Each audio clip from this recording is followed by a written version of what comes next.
तर घाटकोपर दरड दुर्घटनेमध्ये मृतांचा आकडा वाढलेला आहे। आतापर्यंत 7 जणांचा मृत्यू झाल्याची माहिती समोर येते आहे।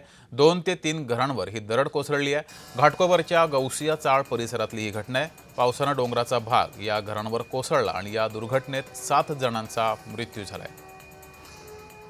ही दृश्य आपण पाहतोय।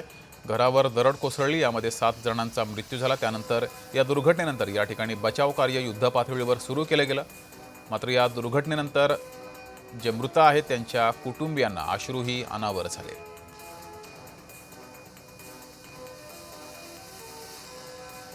घाटकोपरमध्ये ही दुर्घटना घडली। घरावर दरड कोसळल्याने यामध्ये 7 जणांचा मृत्यू झालाय। दरवर्षी डोंगरावर राहणारी किंवा डोंगराच्या खालच्या लोकांना नोटीस देतात आणि ते निघून जातात। परंतु नोटीस दिल्यानंतर तुम्ही काय त्याचा प्रोसिजर करताय? म्हणजे उद्या समजा डोंगर कोसळला तर आता तुम्ही महानगरपालिकेच्या अधिकाऱ्यांना विचारा, ते एकच सांगतील आम्ही यांना नोटीस दिले होते। पण नोटीस दिल्यानंतर काय? नोटीस दिल्यानंतर तुम्ही त्यांना कुठं शिफ्टिंग दिली का?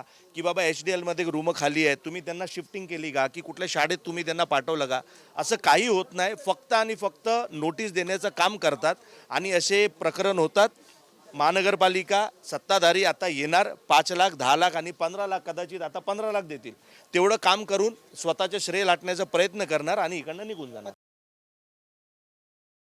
बघा, मला वाटतंय नुकसान आता तर एक 5-7 घरांवर 6 घरांवर पडलाय, पण हा डोंगर अजून किती घरांवर कोसळणार ह्याची माहिती कुणाला आहे?